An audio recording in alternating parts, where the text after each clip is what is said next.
Hello then, thank you for joining us from wherever you are. We are coming to you live from our studios here in Kokomlemle. Our digital address GA0992539. Our top stories this hour. Massive opposition of a possible reopening of schools by government as teacher associations speak out against the move.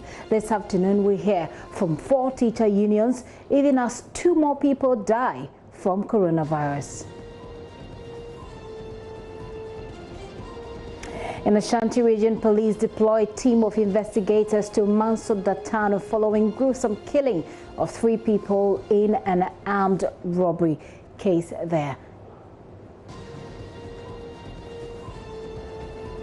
And who partners NDC flag bearer John Mahama in the 2020 elections? We'll hear from former GNPC boss Alex Mode, who says he's up for the job as he compares himself with Vice President Dr. Mahmoud Bawumia. We also have a poll on the pictures you're seeing right now. Who do you think is fit for the job? Let's know what you think. Join us in our poll. You can also join us on DSTV 421, GoTV 144. Remember, we're streaming live on YouTube, and you can join us with your thoughts on this show as we get interactive on our WhatsApp platform 0540 109009. My name is Gifty Andopia. This is The Pulse. Please be my guest.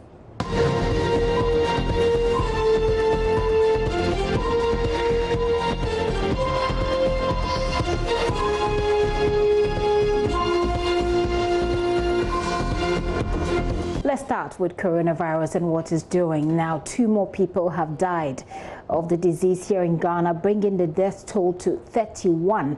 The country's case count now stands at 5,918, with 1,754 recoveries. Director General of the Ghana Health Service, Dr. Patrick Abuaji, gave a regional breakdown of all the cases recorded so far.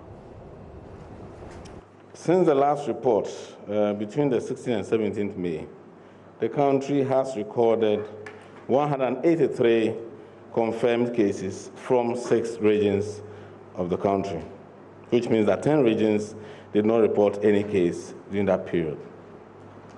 Greater Accra contributed 108 new cases, and almost half of these cases were from Accra Metro, Korle Klottey, Ayawaso West, and 12, and which had also reported 12. That tells you that the number of districts reporting huge numbers in Greater Accra has continued to come down. Ashanti region recorded about 63 new cases, and 90% of them came from Accra Metro. Kumasi Metro reported 19, and Obuasi reported 38 cases. Volta region reported 7 new cases, mainly from about 4 districts who had 1. Hohoi represented 3, Pandu 1, Akachi 1, and Ketu South also showed 1. Central region reported 2 new cases. Oti reported 2 new cases. Eastern region reported 1 new case, and all the other regions reported no case. We have a total of 1,754 recoveries as we speak now. The rest of the cases are well and responding to treatment. 5 of them can be classified as critically ill, but nobody is yet on ventilator, which means that it's probably not life-threatening. We have so far recorded a total of 31 deaths across the country. The last time we gave an update, and we believe that we will be able to do the next time. The next time we'll do more updates on the deaths in probably the next briefing.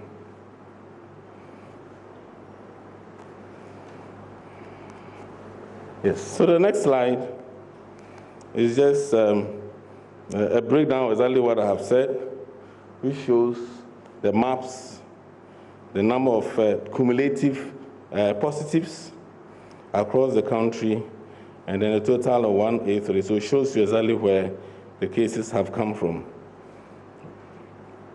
Western and Western North, who were reporting cases of late, have also stopped reporting cases. The next slide we show you how the distribution of our cases among districts across the country. So you can see that Savannah, Bono East, and other places, Ahafo has no case yet. Bono has only reported one imported case. Ashanti is concentrated mainly in Kumasi and its environs and Obuasi. Eastern region is in the lower Menya based on the company, few sporadic cases in a few districts. Western is located in the Takoradi area. And the central region has a high dose caseload in Elmina, which we are looking at. And of course, Greater Accra carries the largest burden, mainly in the Accra Metro and its environments. You see that if you go to the next slide,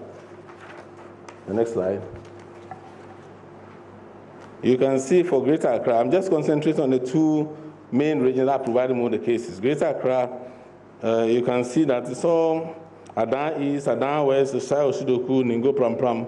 So far, nothing happening there. But you have them in Accra Metro and the district that have been mentioned, that has been displayed on the board. Dr. Patrick Abuaje there. Meanwhile, the Tema Fishing Processing Company can open for operations after first tests of 624 workers came out negative. That's according to the head of disease surveillance, Dr. Franklin Asiedu-Bequin. He also says the Ghana Health Service has begun aggressive contact tracing for 7 workers who have tested positive in the company after an initial 695 of them came into contact with a COVID-19 patient, forcing the factory to shut down. This came up at the last press briefing a while ago. The Tema one is about a factory. It's a fish processing factory that had an employee who presented with respiratory symptoms and was actually seen by the clinic in the facility. So they took samples and was asked to go home.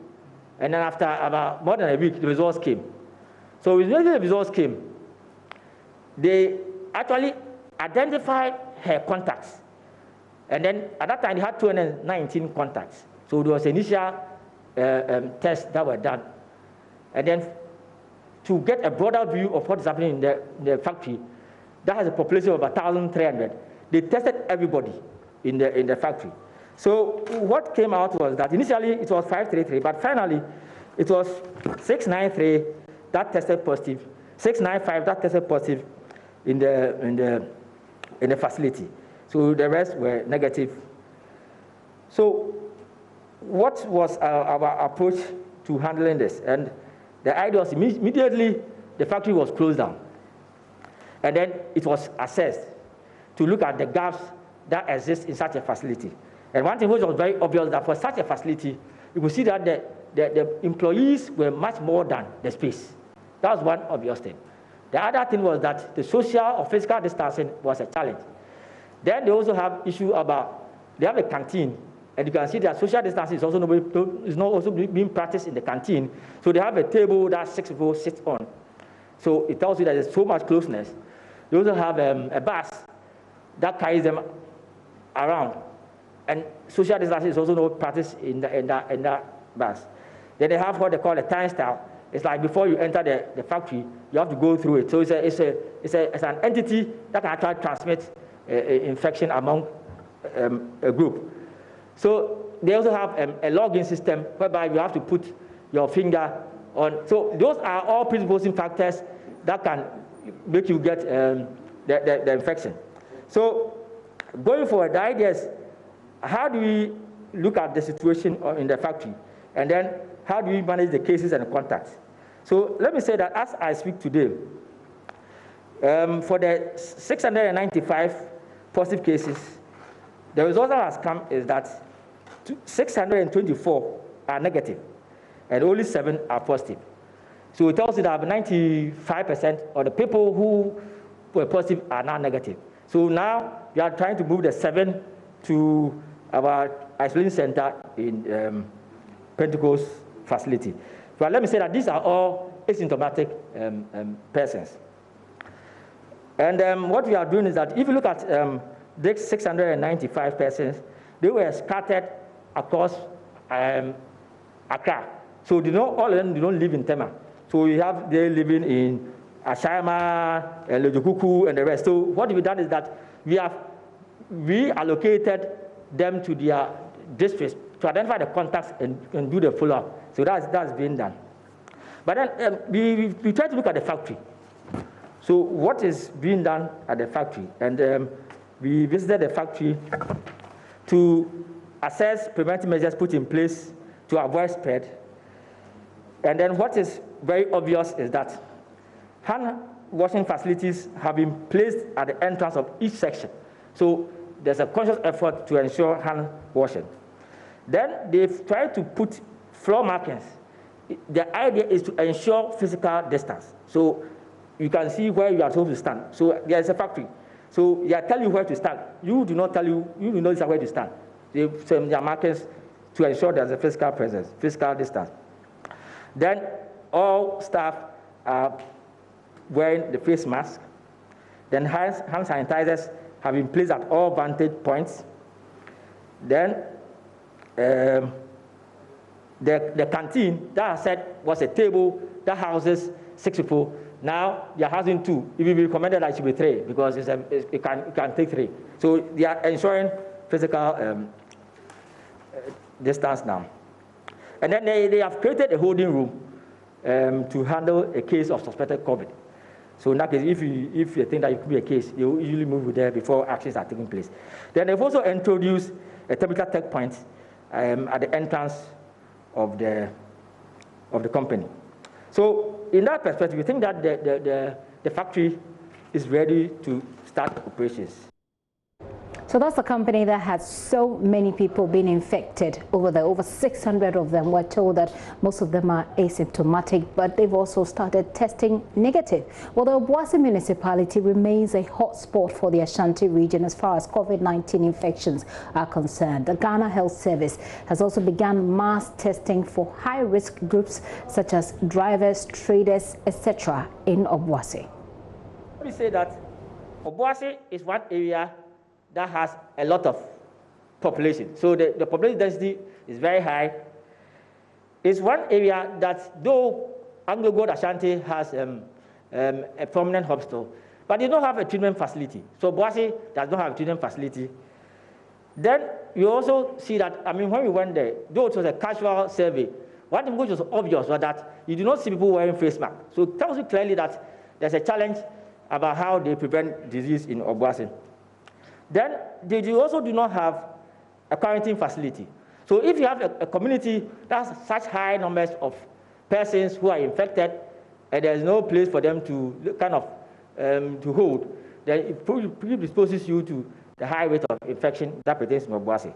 So I want to put on record that apparently Obuasi is working as a joint community. They have the Obuasi Municipal and Obuasi East. For this outbreak, they are joint. So it's jointed at the level of the assembly, it's jointed at the level of even the health sector. So there's a bit of collaboration in that perspective. They even have what they call the COVID-19 center. It's actually a control room put in place by Anglo Gold Ashanti. So for coordination purposes, they have that facility in place. And you can see that from their records, there's a lot of activities that are taking place before the spike. But let me say that I think the late release of the results took them by surprise. So they had a clear, structured system, but were not aware that they have this quantum of disease sitting in that community. So how do they hope to address this spike or this magnitude of disease in Obuasi? What they've done is that they've tried to incorporate the surrounding districts. So they have Adansi South, so Adansi Asukwa, and Adansi North. So these are districts that have come to bring their expertise and their numbers to bear on Obuasi. So for this response, we have a combination of Obuasi, Adansi Asukwa, and Adansi North. They are all together to address the challenge or the magnitude of the disease. And as I said, because we are breaking Obuasi into 2 perspectives, the first perspective, which is the older one, what we are doing is that we are testing or retesting all of them. Because those are old cases, So they are no more, you cannot classify them as positive cases. So what we want to know is that what is their current status? So we don't need to isolate them. So we're going to retest of them, which have started. And then we're going to carry out enhanced contact tracing in very high risk areas. Obuasi has very densely populated communities like Bahabobomi, Tutuka, Central Market, Einem, Asankore, Wawaso, Bumpe, Kunka. So these are highly densely populated communities that the focus is to see whether we can pick some positives in that community. Then we're also going to do mass voluntary testing among certain at-risk groups, including taxi drivers and food vendors. So that's by way of trying to address surveillance and contact management in Obuasi. KCC is the main lab that does testing, but they have been under a lot of stress. Until recently, they were testing most part of northern Ghana. So you can see that accounted for the backload, that accounted for we somehow missing this magnitude of a disease burden. But when we went there, they had challenges that they needed extraction kits, which DG and the ministry is trying to get it provided. And then if you look at Ghana's intervention, we initially started with swabs, but now has gone on to do sputum. So now we have a bit more of swabs now, so they are going to use swabs in addition to the sputum.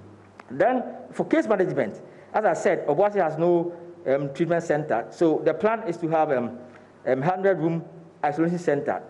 The idea is that they currently now have a 22-bed facility, which is actually made up of hotels, and the regional minister has actually identified a 48-room facility, which is hoping to be used as the isolation center. So in that context, they are getting close to using that 100-bed facility for isolation.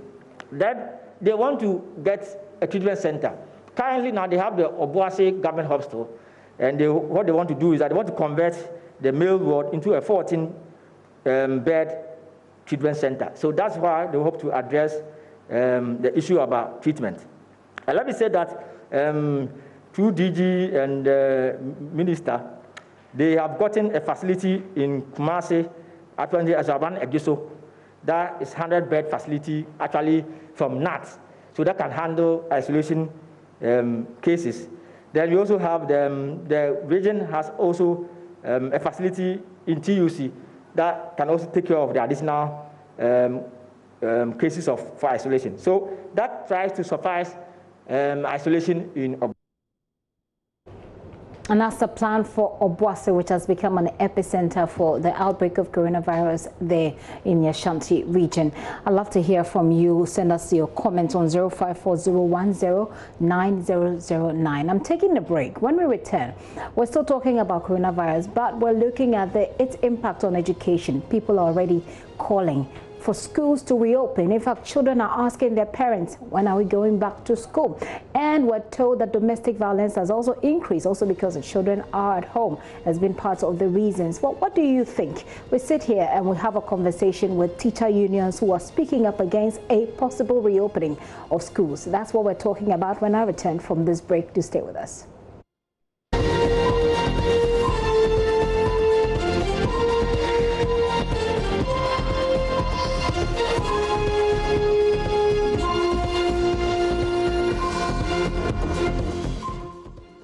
Welcome back to the show. Many thanks for staying with us. Now, Deputy Health Minister Dr. Bernard Okurboy says government is likely to ease the COVID-19 restrictions on movement by end of May this year.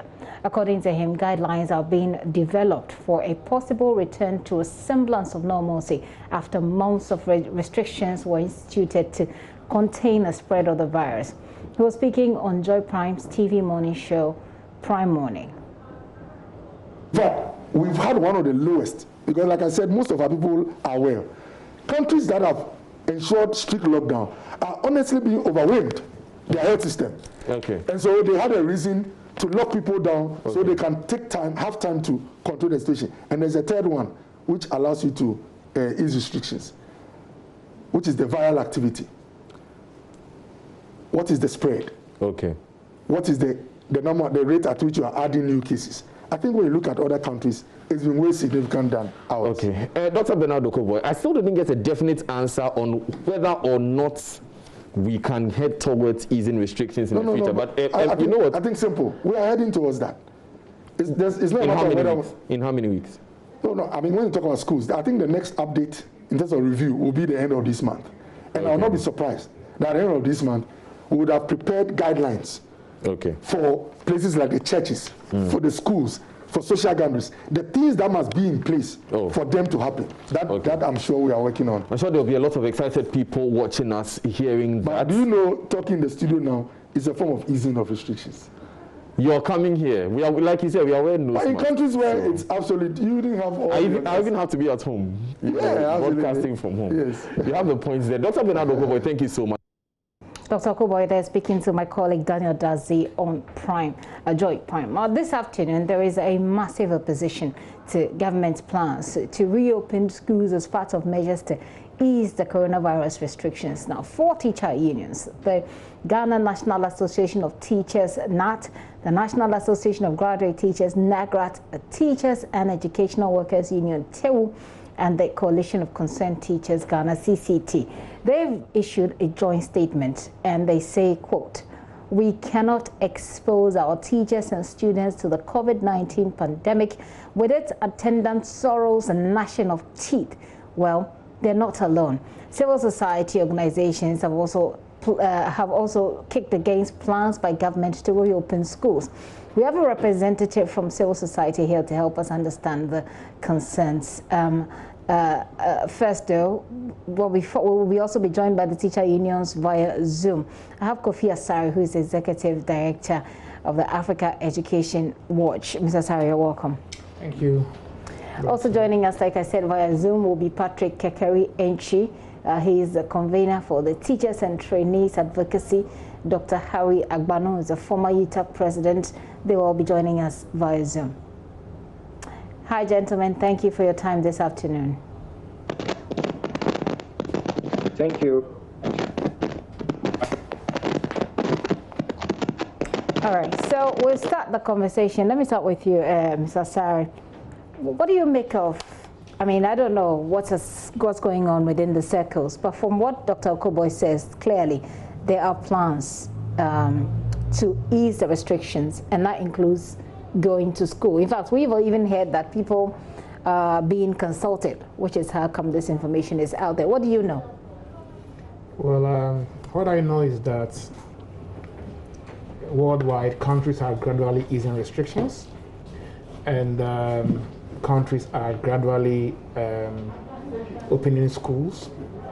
I know that in Africa, for instance, Madagascar, Mauritius, Lesotho have started, and yesterday or so, Cote d'Ivoire announced May 25th, next week Monday, I guess, for reopening. Senegal is easing restrictions. Nigeria, the curfew has been lifted, and so there's a gradual movement towards the commencement of a semblance of normalcy, if I have to put it that way.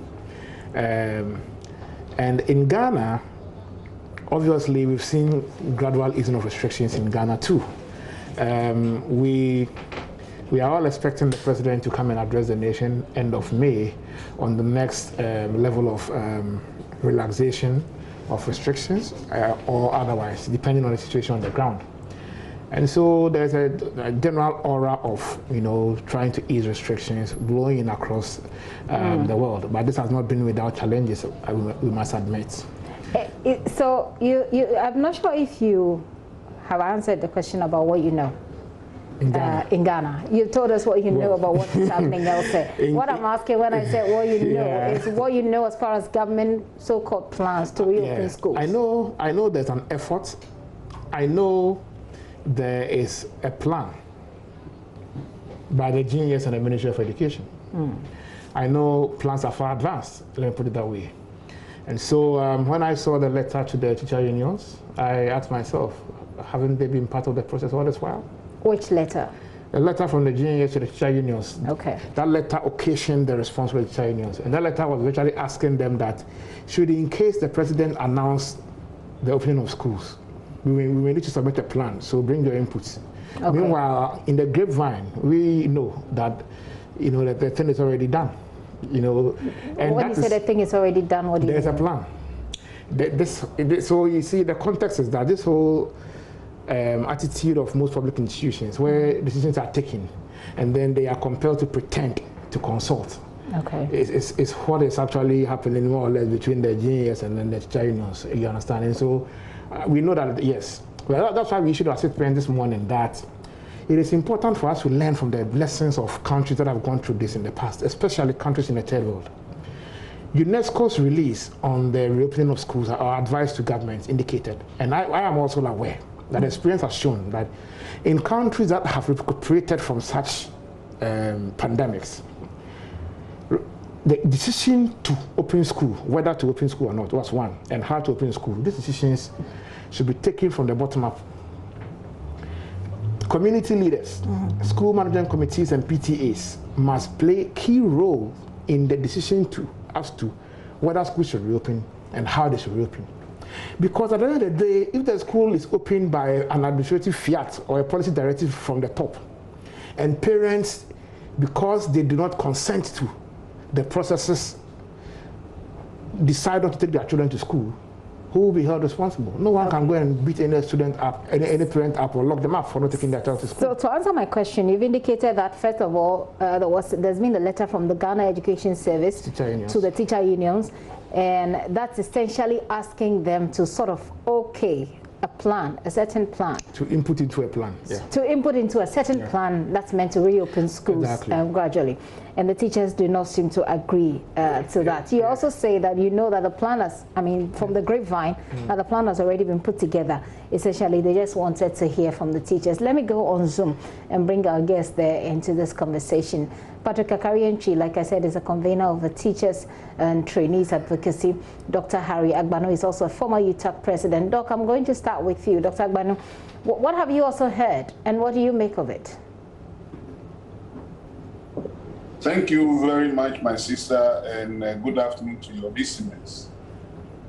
I heard that some people are advocating for the reopening of schools, whilst others are not comfortable with that. And I think that we should tread very much cautiously because information from around the world where schools have reopened, there is indication that the children are being infected and there is exponential increase in the virus infection. Are there any are there any statistics to back this claim, sir? Yes, if you read something on France, for example, there is indication that because they have reopened and the children have been asked to go to school, even though they are doing that in phases, schools that have reopened, they are causing increase in the virus infection. And I'm thinking that in our circumstance, where we have structures that are very weak, we have classrooms that are very much choked, we are not prepared with the materials that our children will need, our teachers will need. We should be very careful so we don't expose ourselves unnecessarily. Already you can realize that the incidence of infection is going up. Though I think that as a country we are doing very well to contain the situation, we can't say that we are out of the woods yet. And so even though we face a lot of costs, political costs, social costs, educational costs, financial costs as a result of these virus, we should be able to balance ourselves very well so that in our haste to come back to school, we don't rather aggravate the situation and find ourselves thumbs down. Okay. Mr. Kakarianchi, it's your turn to come into the discussion now. What do you also think about reopening the schools? Now, people have said that when it comes to access to internet, which a lot of people are using to learn, now the focus has been on e-learning. People are doing that, but not everybody has access to internet, not even to the gadgets that they can use. So a lot of people are suffering. So how does it hit if we can create the necessary environments within which we can gain a certain level of assurance that people will not unnecessarily be infected, so that people can go back to the classroom and learn? What's wrong with that? All right, thank you very much. I think it has been a subject that a lot of people are coming on board with different opinions. But you could clearly analyze that the situation that we all find ourselves in, we are in together. And for the betterment of the side of education to also not to be in limbo, it is very important that we begin to look into issues very well and also analyze it critically. You will realize that there was some newsletter. That is what JoyNews brought in the scene for other traditional teacher unions to bring their opinion on that. And I look at it very clearly, realize that they were trying to bring out the input of the various different stakeholders that we have. The paragraph 4 of their write-up indicates that the management of the Ghana Education Service are putting together plans. So the big question is that, what are the plans that the Ghana Education Service has put in place? That one is not quite clear. We look at the other side that we have to also look at. Now they are demanding for opinions and measures. I am of the view that if all things being equal, then we find ourselves very well in a better condition. Then we must look at it very critically before school can reopen. Do we ask ourselves, or we ask ourselves this question: the PPEs that we're talking about, are they ready?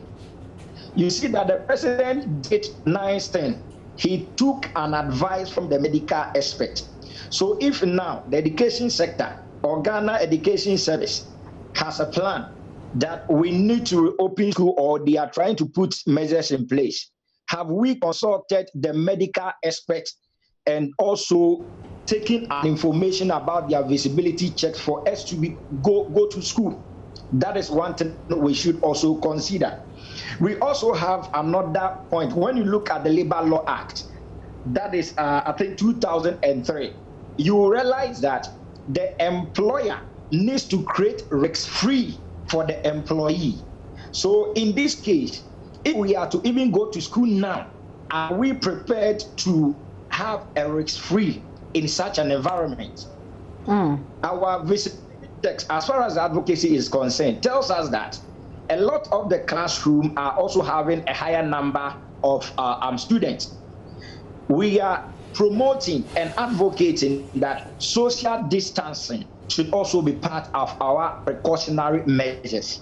Okay. If we are to go to school now, as a nation or as an education sector, are we prepared for these things? All right. In our opinion, if we will advise the Ghana Education Service or bring out an opinion, we will wish that all these measures will be put in place before school can reopen. Okay. And the last thing that I will say is that you realize that teachers are not supposed to save lives.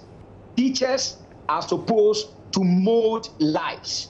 So in a case that a teacher will try to go to the classroom to teach, to mold, and due to this crisis, we are able to be affected, I think it's going to be a total challenge to the nation. So I get the point. I will wish that the Ghana Education Service will relook at it very well in getting every stakeholder's opinion. Then we strategize our plans. And if even we have to even remain home for a whole term, for good measures to be put in place in the education sector for our survival, it will be of our good interest. I get the point. So the point he's making here is that, first of all, we need to know what the plans are and scrutinize the plan to make sure that it is creating the risk-free environment for teachers, first of all, risk-free environment for students as well, and the fact that these plans being put together by the GES are satisfactory enough. Let's go for the last round of our conversation. Mr. Sari, I come to you with the thoughts that have been raised. Now, Dr. Agbanu is saying that we ought to be very careful because elsewhere, we have seen elsewhere that people have gone back to school and it's not really worked as they expected it to. What are your thoughts to the concerns being raised by Mr. Kakari? That before you send the teachers to school, we need to see the plan and scrutinize it, make sure that it actually provides a risk-free environment before teachers can go to school. Otherwise, if it even has to be longer, let's stay longer at home. I think their concerns are legitimate and they are grounded in the reality of the ground. Yes, in France, they attempted to reopen schools, and we know that yesterday about 70+ infections, happened in school, and so schools are being closed down again. We don't expect the reopening of schools to come without challenges. Let me just say that we are not opposed to the reopening of schools. No, we are simply saying that in taking that decision, we need to start with the consultation. Start with consulting parents at the community level and also at the household level, so that there is consensus with parents on how to open schools and whether to open schools. Okay. Because on the supply side, if schools reopen and parents are not confident enough in the mechanism put in place by government to take their children to school, then the schools will be empty even though they would have opened. Now, quickly, yes, we think that schools can reopen. We had an online conference over this issue, and the conclusions, among others, included the fact that, one, we need to look at giving ourselves 1 month to reopen schools. 1 month? 1 month, yes. Okay. And secondly, what should happen? When 1 month is due, Form 3 students should go to school. Junior high school 3 and senior high school 3 should go to school and then write their exam within a 2-month period, so that by the end of August, we would have had the experience of hosting only Form 3s in secondary school and senior high schools, and only Form 3s in junior high schools, and they would have gained that experience in handling them. Then we move into September and confront the actual academic year. In that case, from primary 1 to JSS 2 would have missed Form 3 third term, okay, and then junior high school, senior high school 1 and senior high school 2 would also miss third term. Now we move into the new academic year in September. Now in September, this is what we think should happen. We need to observe social distancing, 1 meter minimum per WHO UNESCO requirements. And so we are looking at a class size of maximum 30 instead of averagely 60. Do we have the resources to do that across the country? We can do that because if we do in primary schools or in basic schools, in primary and junior high school, what we're going to do is that we're going to have morning and afternoon shift. The first batch will come to school around 7:30 and close at 11:30, 4 hours. Second batch will come at 12:30, close at 4:30. There won't be any break, so that the kids don't have the time to go and play. So 4 hours and then you close, and then you go on. 4 hours and you close and you go on. And then at the senior high school level, where they are a bit older, you can give them breaks. However, this is what we are proposing, that track green will have to be broken into 2. Track gold into 2. So you are proposing a track system for even basic schools? No. Basic school shift system, morning, afternoon. And then secondary school, senior high schools track system. Okay. So track green into 2, track green part 1, part 2, and then track gold to same. So that we reduce the class sizes by half. And then also halve the number of students in the dormitories. Given our facilities and the extent to which facilities can only expand in a long term. In the short term, these are the measures that we can deploy to ensure that we have our students in school learning. And so if we are going to space, we can space the semester so well that if track gold part 1 goes to school for 40 days, they come home, and then track gold part 2 will go to school. And then track green part 1 will go to school, and then track green part 2. If we have that in place, we will have a situation where we would have halved the number of students in class at any time, potentially maximum 30 in a class.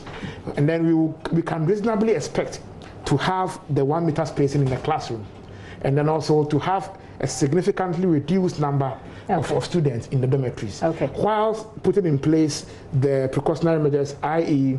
providing nose masks, water, sanitation, and hygiene facilities in school, and then also laser thermometers in schools for this checking. And then finally, we also we indicated that should schools reopen, we need to be prepared to test everyone on reopening dates. Okay. So that we're testing about 7 million children, so that we have an idea about the situation we are dealing with. All right. At the point of entry. So these are your proposals. Well, exactly. Let's wrap it up with what you think. Those of our guests who are joining us via Zoom. I start with you again, Doc Agbana. What do you think about this proposal? I am wondering how we would do that. We have less hospitals in this country than schools all over this country. We've been having this pandemic for about a month and over now. No, we've actually started in March. In March? Yes. 2-3 months. So, but we still have hospitals that don't have that do not have the basic. You need to lower the volume on your set so that you can hear me through the Zoom, because it's interfering with our conversation. It's because somebody's mic is not off. So can you hear me now? I do hear you, sir. Please go ahead. Yes. I'm saying that we have fewer hospitals in this country than schools.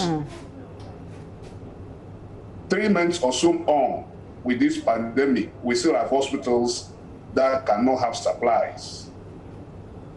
Now, if we are talking about schools and public schools scattered all over this country, I'm wondering how we can fully prepare to receive these children and teach this.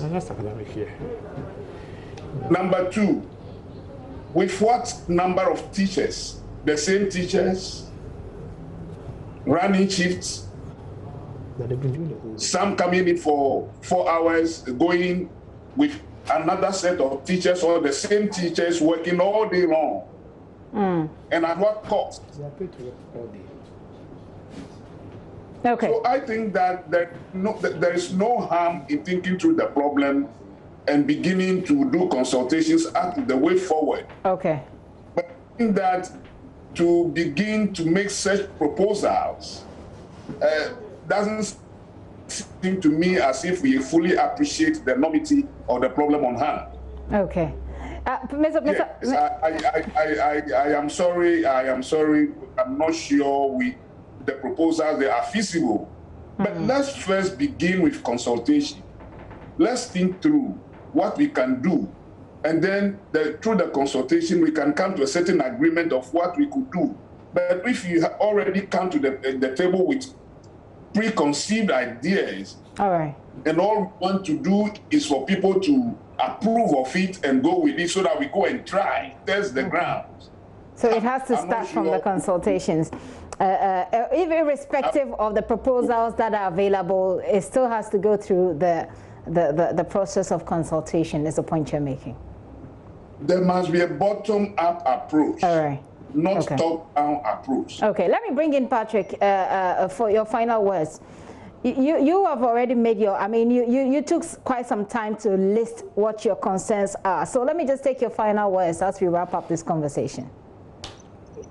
Thank you very much for this opportunity once again. I think that the Ghana Education Service, they have taken a right approach to take the views of other stakeholders, but I think they should extend their rotation with other bodies to a larger number of organizations or civil society for effective solution to this teething challenge. Right. But like my brother with you was saying, you see that this shift system can come in place when we have prepared ourselves immediately, when we also want to reopen schools.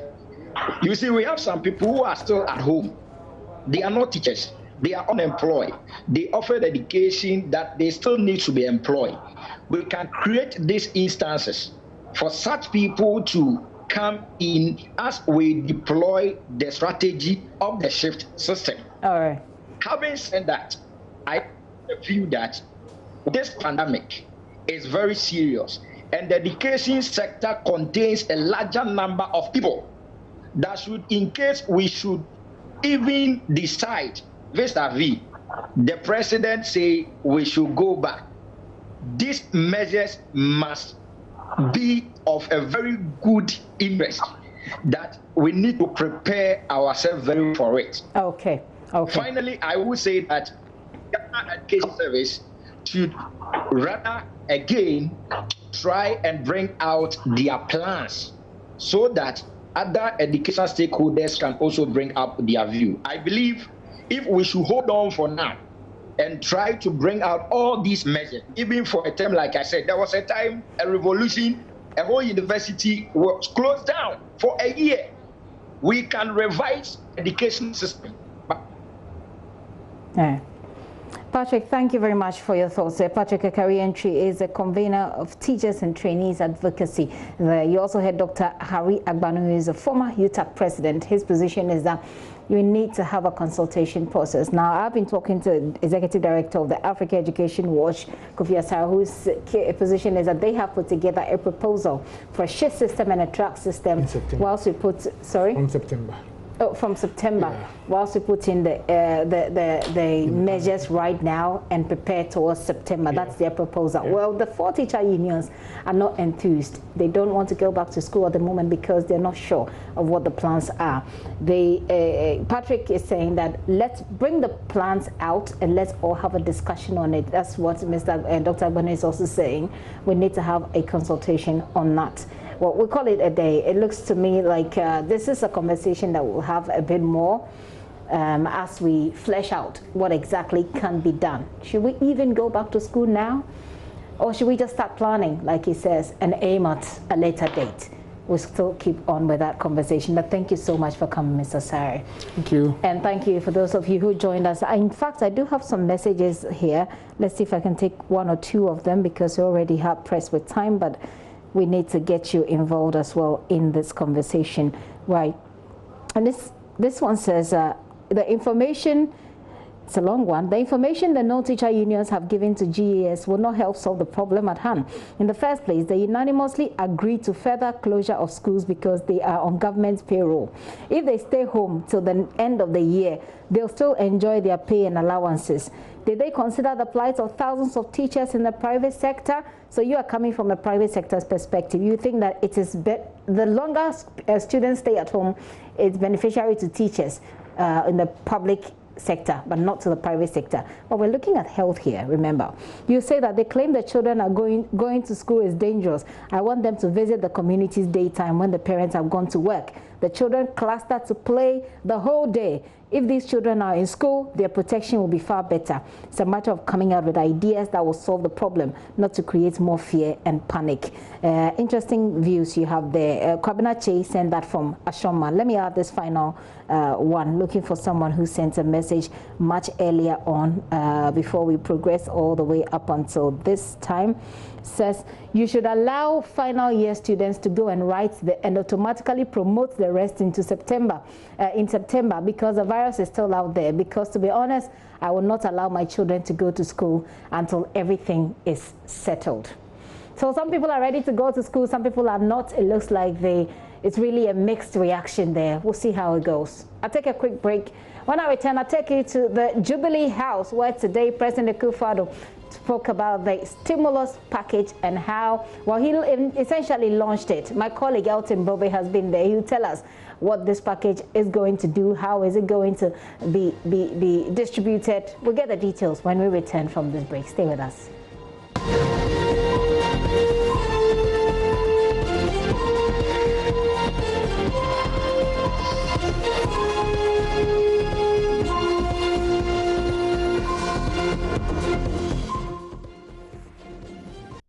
You're welcome back. Well, this afternoon, government has made available 1 billion cedis for businesses to access under the coronavirus alleviation program.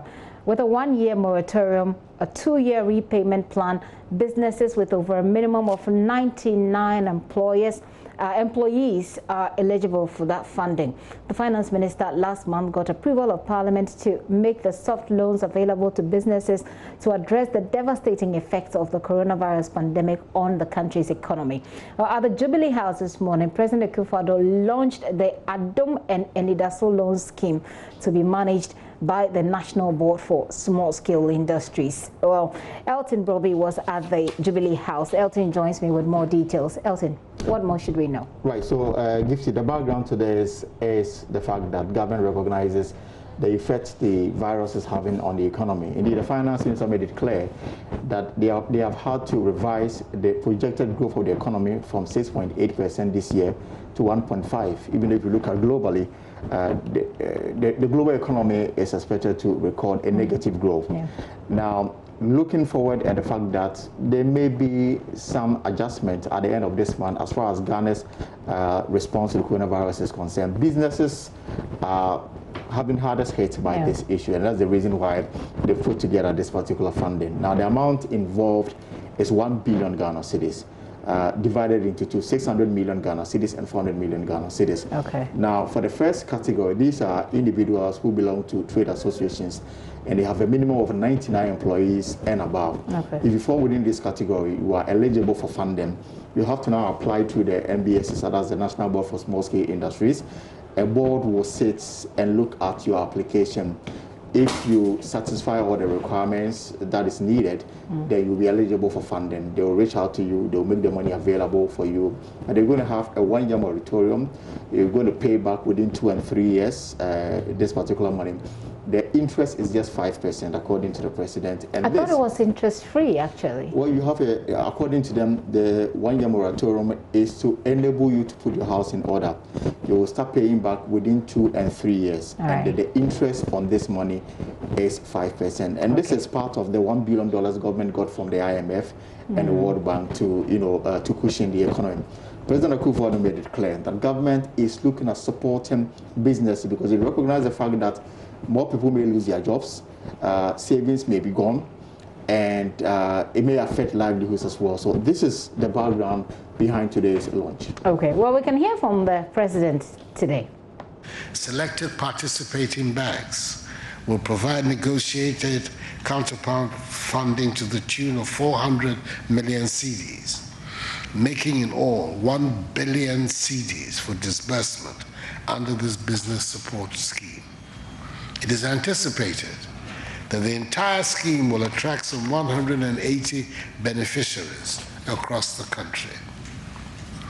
The allocation of funds under the scheme, which shall be managed by the National Board for Small-Scale Industries, NBSSI, the public agency is mandated to promote and strengthen MSMEs in Ghana, will be supervised by a loans committee composed of 1 representative each of the Ministries of Finance and Trade and Industry, a representative of the NBSSI, and a representative of the participating banks.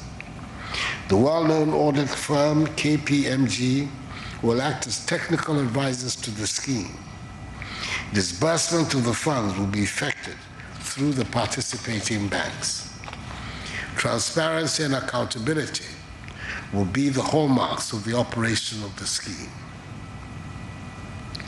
The NBSSI, whose sole remit is the promotion of entrepreneurship and MSME development, has offices in 178 districts of the country. It is thus well positioned to spearhead the management of the CAP business support scheme. That's President Akufo-Addo earlier today at the Jubilee House. Now, Elton, this is for people who have, the first batch is for people who have 99 employees and above. For those who do not have, what do they do? So for such individuals as well, they have a package for them. And these, we are talking about hairdressers, barbers, private schools, and people who don't have so much people that they employ. Such businesses can also access the funding, and according to the NBSSI, they'll look at applications, and indeed, when you apply and you go through the conditions and you satisfy them, and then they give you the loan, you can actually receive your money through mobile money. No, really? And yes, and they are looking at not so big like $1 million or 2 million Ghanas, but looking at 10,000, 20,000, and these are for small businesses, and everybody is eligible to apply. Once you go through the process, you are eligible for this money. So the MBSSI Executive Director, Koshi Ayev, spoke at this event and elaborating on what businesses are expected to do to access this fund. All right, we can hear her. Beneficiaries of these loans are the micro, small, and medium-scale enterprises, where micro, for the purposes of labor, is 1 to 5 employees, small is from 6 to 29 employees, medium is from 30 to 99 employees. MSMEs that have been negatively impacted by the COVID-19. Those MSMEs that produce goods and items and services that will support the fight against COVID-19. The formal and informal sector, a sector so dear to your heart. The cottage industries across the length and breadth of the nation, the barbers and hairdressers, the caterers, the food vendors, the processors, the private schools, amongst many others, are eligible. Those who are large businesses under this scheme are not eligible. The two products that have been developed are the Adom Microsoft loans and Inidaswa soft loans. Loans named after what we seek, blessings at a time like this, and hope for a better future, which we believe these loans will provide for the good people of Ghana. The terms of the loans are 5% interest rate as at now, especially implemented so that the dignity of our people is not wiped away at a time such as this.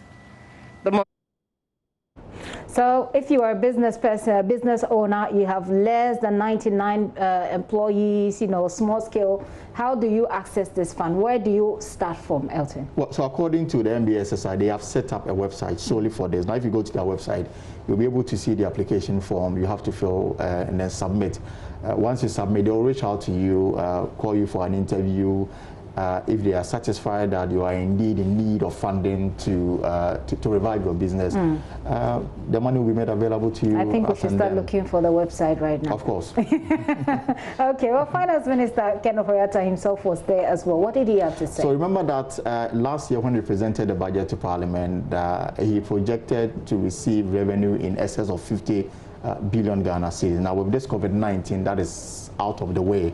And he's actually uncertain about the future of Ghana's economy post-COVID-19. And he's of the view that this stimulus package that government is providing is one way they are looking at reviving the economy after COVID-19. Okay. But he says that we should brace ourselves up for tough times. Indeed, we'll be going to Parliament to present a mid-year review that will give us a clear understanding of the state we are in and what government is hoping to do in the days to come. All right. Well, Gakpo is also in Parliament, so we'll get to hear from Gakpo as well what's happening there. But let's listen to the Finance Minister.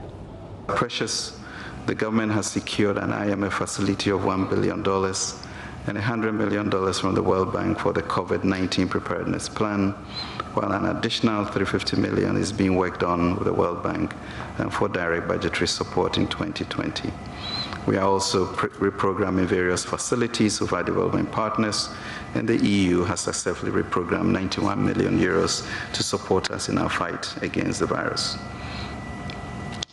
Your Excellency, permit me at this point to express our appreciation to the Governor and his team at the Bank of Ghana for working with us to put in place the Bank of Ghana's Asset Purchase Program, which will invest in government's COVID-19 relief bond program.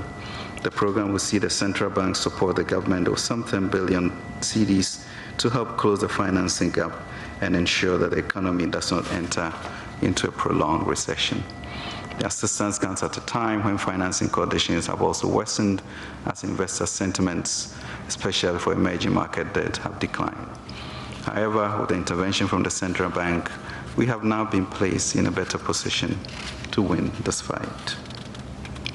Government, now for the real economy, as people will say, the real meat and potatoes of why we are here. I don't know what meat and potatoes is, maybe it's fufu ninam. Government is committed to ensure that SMEs remain vibrant and continue sustaining jobs for the good people of Ghana during this period. This is part of our efforts to restore the economy and to regain the stability registered in the past few years. Government is today providing a total of 600 million relief package to support the SME sector to stay afloat in providing the needed services and jobs to the people. Our banks have also shown their hand with another 400 million. Statistically, the SME sector is just very crucial to how we grow, and we need to be supporting them. The 600 million relief fund from government will be administered to eligible businesses through NBSSI, National Board for Small Scale Industries. The cap is expected to provide maximum results in alleviating the impact of the coronavirus pandemic, with a focus on protecting against job losses, protecting livelihoods, and support micro, small, and medium-scale enterprises. It's also intended to shore up production for export and import substitution and to create a guarantee and fair slot instrument through the banking system. Your Excellency, we hope and expect that the sacrifices being made by government in this coronavirus period will impact positively in the many families and businesses whose livelihoods have been threatened by this pandemic. Mr. President, you have stated that you want to build a country that is optimistic, self-confident, and prosperous, with a strong and thriving democracy in which mutual trust and economic opportunities exist for all, irrespective of background. This promise is for a Ghana that works, as you have said, and given each and every one of us the opportunity to improve our lives. And finally, Mr. President, you have stated that you have unshakable faith that our country, the Black Star, has a future that will be secured by the enterprise, creativity, and hard work of the Ghanaian people. And this program seeks to support that. But we must be disciplined and watchful of the Pharisees and bad yeast. Kind of Foriata there. So Elton, I've just looked up the nbssi.gov.gh. That's the website, right? But it starts tomorrow. It starts tomorrow. Okay. Tomorrow, 20th May, ending on the 20th of June, 1 month. Okay. So within that period, you have to be able to access the loan if you need it. Okay. So it's nbssi.gov.gh. So that's nbssi.gov.gh. Give yourself, an opportunity to try your luck with this one. Let's see how it goes. Elton, thank you so much. You're most welcome. Elton Brobe is Presidential Affairs Correspondent for us. Away from that, the KJB District Director of Health, Eric Nanatechi, is warning that failure by residents to wear the nose and face masks could lead to a surge in positive COVID-19 cases in the area. His comments follow JoyNews' reports that residents in the area are unwilling to put on the face masks, one of the protocols to cut the spread of the virus. He is therefore calling on residents in the district to obey the various protocols. Our correspondent Peter Seno has more in this report. The wearing of the nose mask has actually come to stay in Ghana so far as the COVID-19 is concerned. Because in the KJB district here, we've recorded about 3 cases of the condition. Although they've all been treated and fully discharged, the possibility of we getting additional cases is very high. Therefore, our district is not safe. Day in, day out, people from the most endemic areas in the country do come in, particularly from Accra, from Kumasi. We also share borders with Togo. Togo is also a high-risk zone. And although the borders are closed, people still find their own ways of getting into our markets, into our stores. So it means our district is in a serious danger, and therefore each and every one living in the district may have to abide by the directive on the wearing of the nose mask. Failure to wear the masks, he says, could lead to a surge in positive cases, although the 3 positive cases have fully recovered and discharged. I'm not a prophet of doom. Once we've gotten 3 cases, we are still expecting more cases, because as I speak, my able men are on the ground, suspecting cases, and almost everyday samples are taken and are being tested, but the possibility of us getting positive cases in the district again is very, very high. I encourage all inhabitants of KJB district to take it serious, to have the nose mask. So even if you don't get a free nose mask in your own very little small way, find a means of getting your own nose mask and wear it in all occasions so as to avoid the disease. The medical superintendent made the remarks on the sideline after he received some PPEs and cash amounts from GCB Bank and the outgoing member of parliament for the area. The items are to consolidate efforts at combating the coronavirus in the district. The GCB Bank made a cash presentation of 1,000 Ghana cedis and some PPEs. The outgoing member of parliament for the Akan constituency, Abdulaziz Muniru, presented 41 Veronica buckets, 20 bottles of hand sanitizer, 600 yards of wax print to be used for nose masks, 13 hospital beds with mattresses, and 10,000 Ghana cedis yet to be received, among others. The MP also called on residents in the constituency to strictly observe the various protocols, especially the wearing of the nose mask to cut the spread of the virus. I want to advise my constituents who particularly don't want to wear the nose and face mask to stop that habit and adhere to the protocols that are set out by the World Health Organization, because this will go a long way to protect all persons. JoyNews sources can confirm that the M95 nose masks are out of stock in the district. Health personnel are navy in the very likely event of critical cases in the area. Also is the no availability of funds for feeding quarantined individuals. We are told health personnel would have to make individual contributions, sometimes for feeding. Peter Sanu for JoyNews. It has now been established that the group of armed robbers that shot and killed 3 people in Manso Dadiase were targeting a gold dealer in the community. The dealer, Elvis Enning, tells JoyNews how the robbers stormed his shop and demanded he handed over gold and cash in his possession. The robbers, who succeeded in taking his sum of his 16,000 cedis and gold worth over 110,000 cedis, also killed 3 persons on the spot. Ohiming Terry is joining me with more of the details. Hello, Ohiming. Ohiming, if you do hear me, what more do we know? Yes, Gifty, according to a police investigation so far, the robbers stormed the community at about 8 p.m. when residents sent distress call to the local police for assistance. By the time police got to the scene, the robbers had fled. But the gold dealer, Elvis, tells me he had no prior information, and he didn't believe that armed robbers would one day storm his shop and demand that he hands over money and gold in his possession. As we speak, the Regional Criminal Investigations Department, led by the Regional Crime Officer, ACP Felix Percy Cosmos, have been here picking every bit of information to assist in police investigations. Not just the CID team, they came with the Regional Anti-Armed Robbery Task Force, as well as the crime team management, to pick snippets of information. But a while ago, Mr. Cosmos told me that 11 suspects have been picked in connection with yesterday's robbery incident at Manso Dadiase. So, what do we know about these suspects who have been picked up, if we have any information on them at all?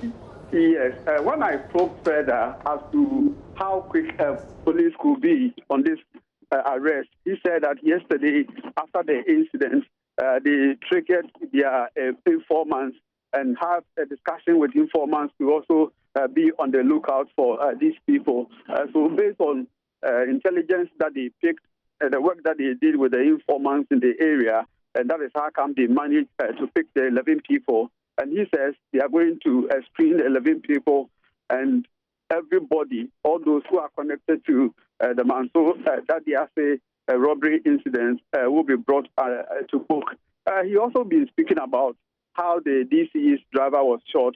He told me preliminary police investigations, the DCE's driver was shot from behind. A bullet that hit the back mirror of the vehicle is the one that led to his death. And as we speak, 3 people have died and 1 person survived yesterday's robbery attack. Very worrying one. I'm wondering how the residents are feeling about this. For residents of Manso, that they are in the state of mourning, especially one of the deceased, 60-year-old Kwame Danso, who was resting on a bench in the community at the time of the incident. He was asked or beckoned by the armed robbers to go to his room. Immediately, he stood up to go to his room. He was shot from behind, and they have been mourning this man. The entire community is in the state of mourning. The one other person who was shot on a motorbike, we are told is not from the community. He does not hail from Manso. He was on his way to a nearby community which is yet to be identified.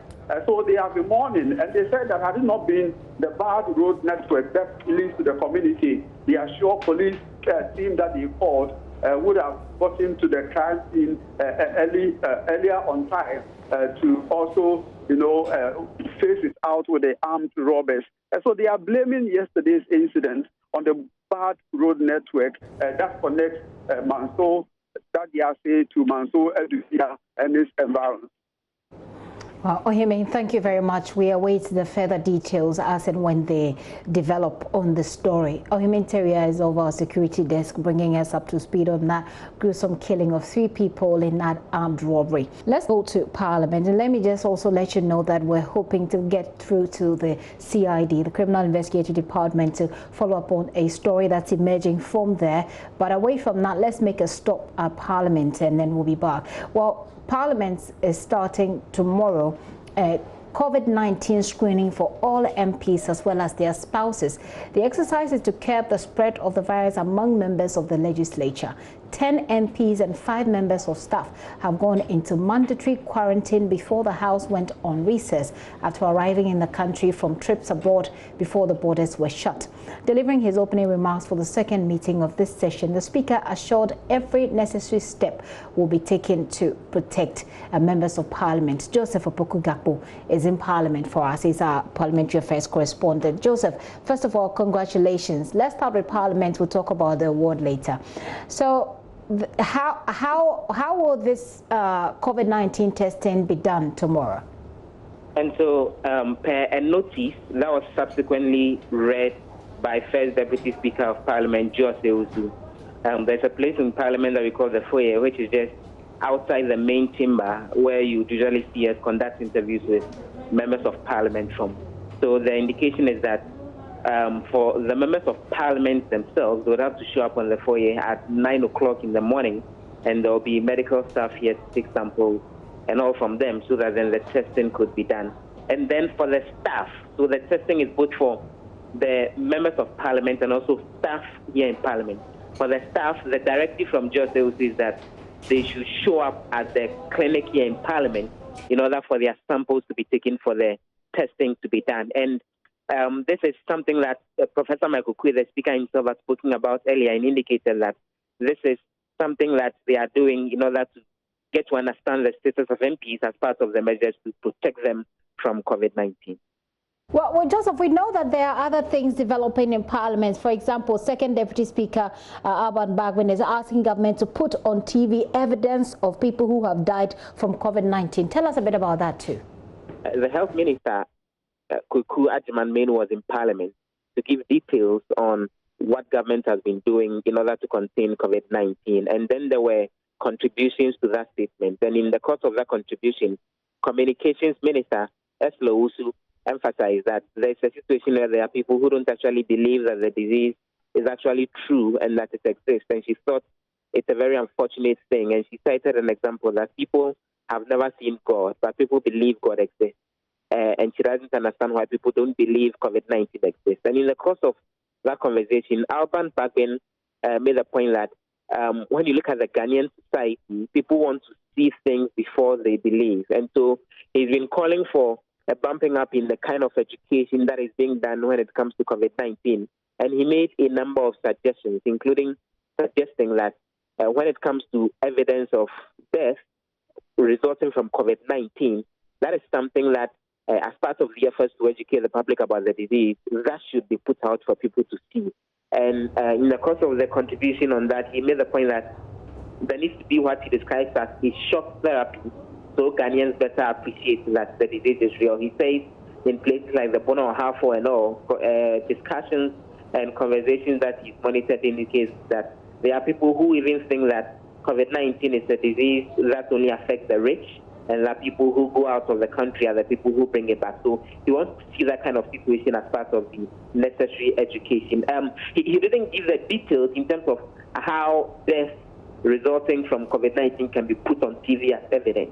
And he didn't give additional details on what he wants to see as far as the shock therapy is concerned. But he got a very swift reaction from Osei Mensah, who is the majority leader, who disagreed with that particular suggestion and made the point that that would further fuel stigmatization, and cited examples of people who are relations to those who've died as a result of COVID-19 who have actually faced stigmatization. And so he thinks that more educating can be done, but there should be a bit more focus on the issues that should be put out and the kind of education that should be rolled out with regards to COVID-19.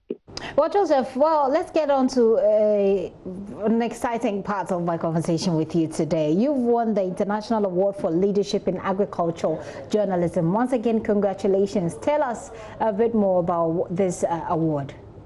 So, obviously, this is an award we dedicate to the farmers who break in their backs morning, afternoon, evening, in order to feed the world. And of course, gratitude also goes to all you, my colleagues at the multimedia group. You know, we work as a team. Without one individual in the equation, nothing can be done. So many thanks to all of you for this particular honor as well, and particularly to the Ghana Agricultural and Rural Development Journalists Association. Thanks to them as well. You know, this is a local guild of journalists involved in agriculture, and this particular group is affiliated to a larger international body called the International Federation of Agricultural Journalists, which has membership from across more than 51 countries. And I got nominated for this award by the Ghana Agricultural and Development Journalists Association, and then there was a competition with all the others who had been nominated for this award from the different guilds of the International Federation of Agricultural Journalists. Wow. And eventually I emerged as the winner of the Agri-Excellence in Journalism Award, which is supported by a number of firms, Alltech, which is based in the US. And so it's exciting. There isn't more to say than that. Certainly exciting. Joseph, thank you and congratulations. I can't congratulate you enough. I'm particularly proud of you for your achievements and for the other people that will be inspired, especially by this achievement. Joseph, thank you. Joseph Opoku Gakpo is our parliamentary affairs correspondent who has also just been awarded the International Award for Leadership in Agricultural Journalism. Let's do a little bit of politics. Former GNPC CEO Alex Mode says he's got the competences and experience to match Vice President Dr. Mahmoud Bawumia. Alex Mode is one of many names floated as potential running mates for John Dramani Mahama, the NDC's flag bearer. The former GNPC boss appeared on PM Express on the JoyNews here last night. In the following excerpt, host Evans Mensah asked what his relationship with Mr. Mahama was. I am working with my party, and any position my party wants me to help them in, I am prepared to do that. I've worked with them from the transition team in 2009 to working at the Ministry of Energy with the minister at NPA, at GNPC. I am working with the party for us to develop our structures, develop the organization, make it more fit for purpose and ready for the election. And that is what my job is. So any role that the party deems based on my skill set and my background, I am prepared to assist in it. Including the vice presidential spot? Including the vice presidential, yes. Okay. So if you are nominated, John Mahama does so, this is something that you embrace?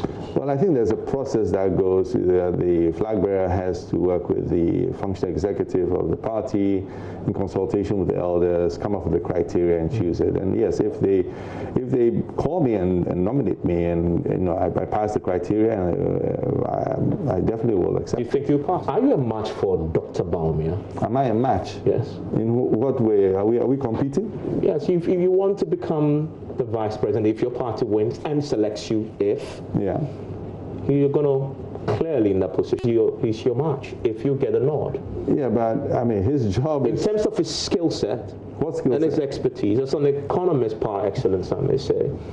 I see. Are you a match for him? It's about your ability to deliver.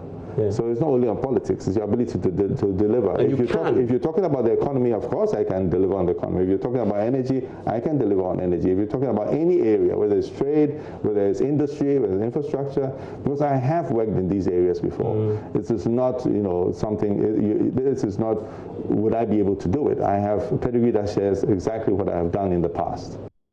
Certainly, we just have a few months to get to that election, and so that conversation is going to get thicker as we go along. Let's speak to senior lecturer at the Department of Political Science, University of Ghana, Legon, Dr. Kwame Asante. Doc, thank you for your time this afternoon. Thank you. Good afternoon. Right. So let's take a look at putting. I mean, first of all, let's start from how long it's taken for the NDC to announce its flag bearer. Is that even a problem? I mean, is that something even worth worrying about at this time? Yes, it's yes and no. And yes, in the sense that there are people who believe that, yes, you need to have announced the person long time before now so that you can plan and then move with that.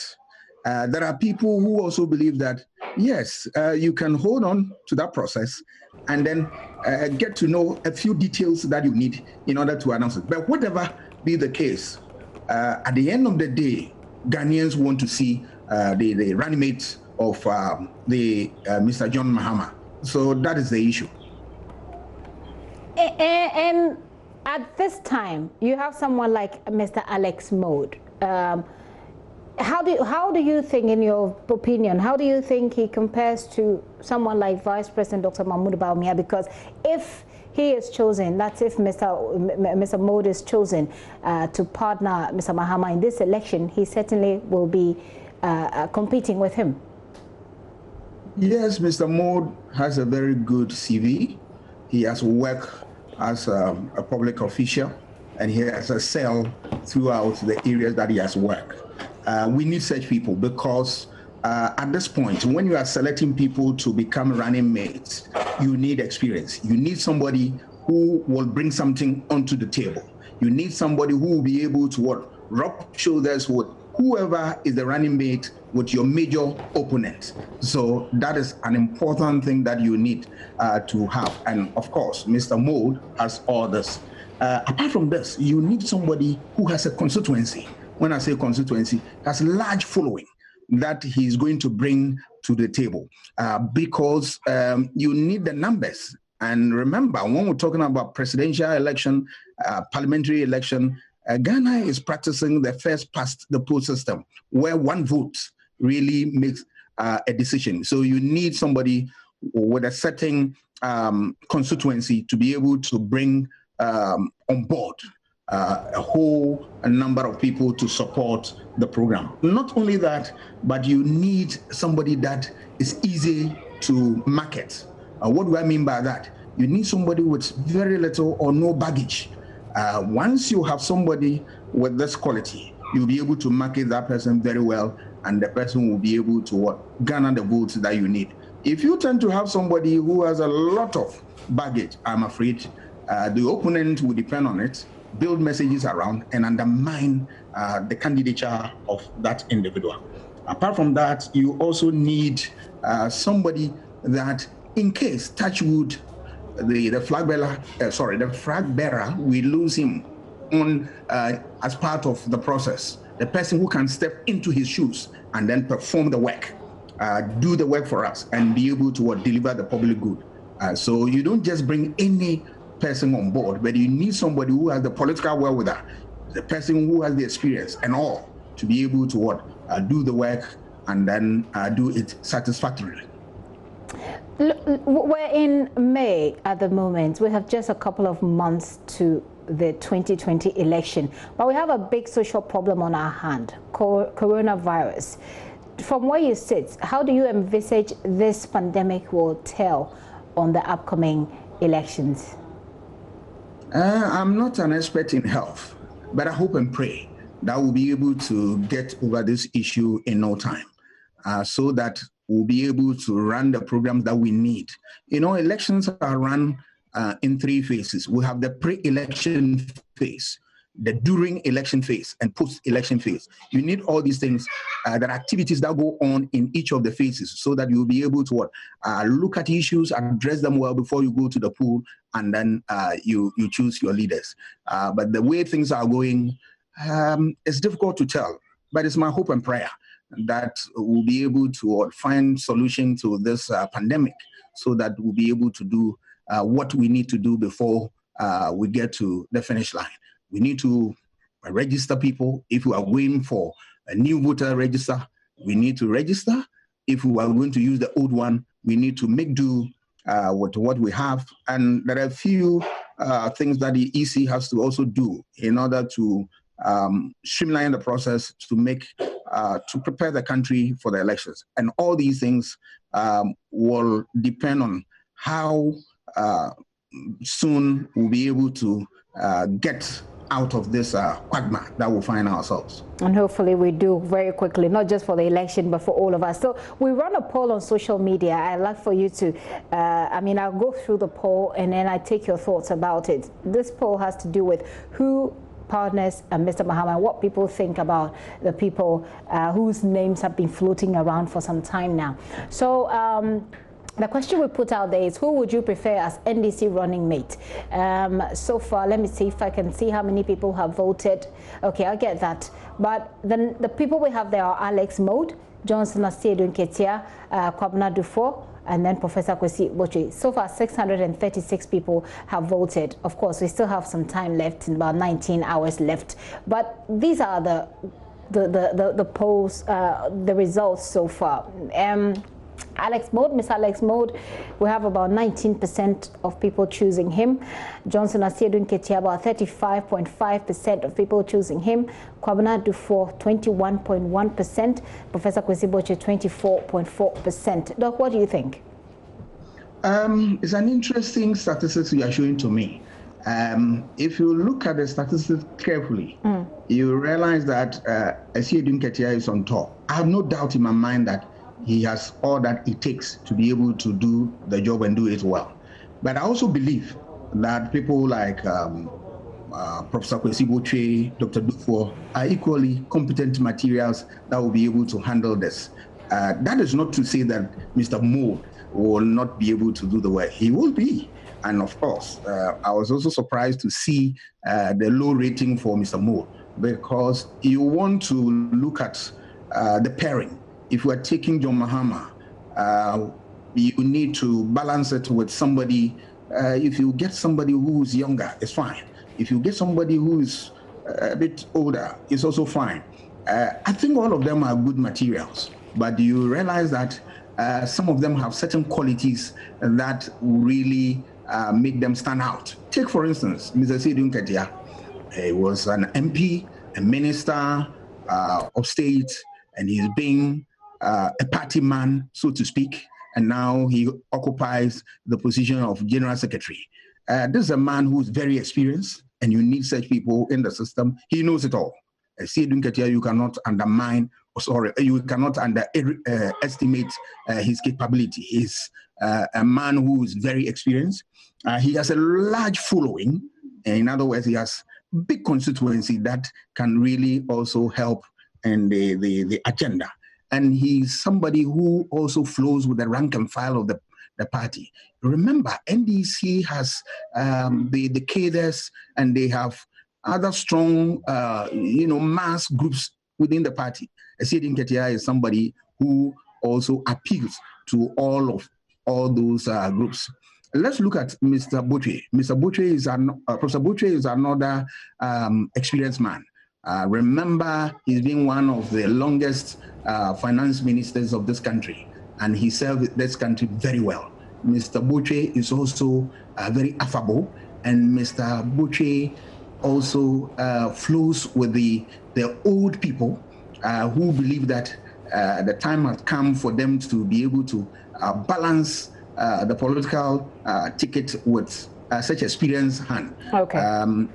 Yes, the other two are equally competent, and I will not be surprised that if you pick any of them, the party will be able to stand on its feet and be able to prosecute the agenda of competing effectively in this election. Yeah. Interesting views. I wish that we had a lot more time so we can have more conversations on this and ask people to get interactive with us. Well, the election time is still not very far, so we can have this conversation another time. So thank you so much for your time. Doctor. I'm also great.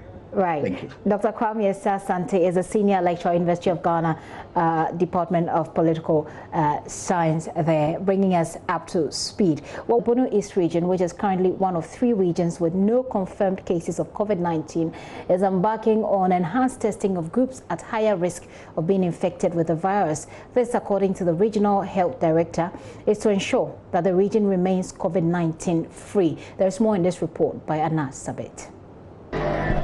The Bono Ahafo Catholic Cooperative Society for Development, also known as BACSOD, has, as part of its corporate social responsibility, donated a sum of 20,000 Ghana cedis to help the Bono East region's efforts to fight the outbreak of the COVID-19 pandemic.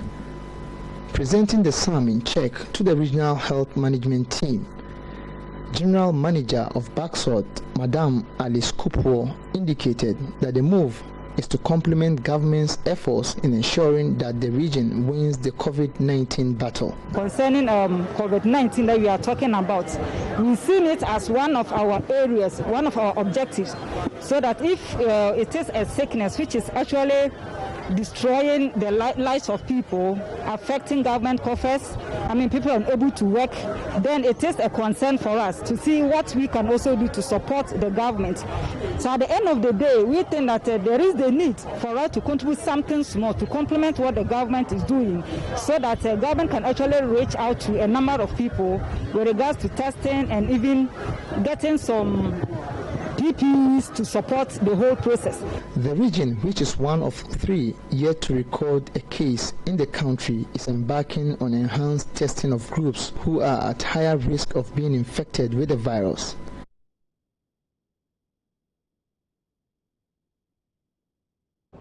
Anna Sabit for that report. Let me take you to the CID headquarters. We understand that the Criminal Investigation Department has been in talks with Major Retired Boache Jan in the German South Municipal Police Headquarters at Drobo. So what really is the story? Let's get on to speak to the PRO for the CID, DSP Juliana Obeng. Thank you so much, Madam Juliana Obeng. So why is Mr. Boachejan being Major Boachejan being investigated?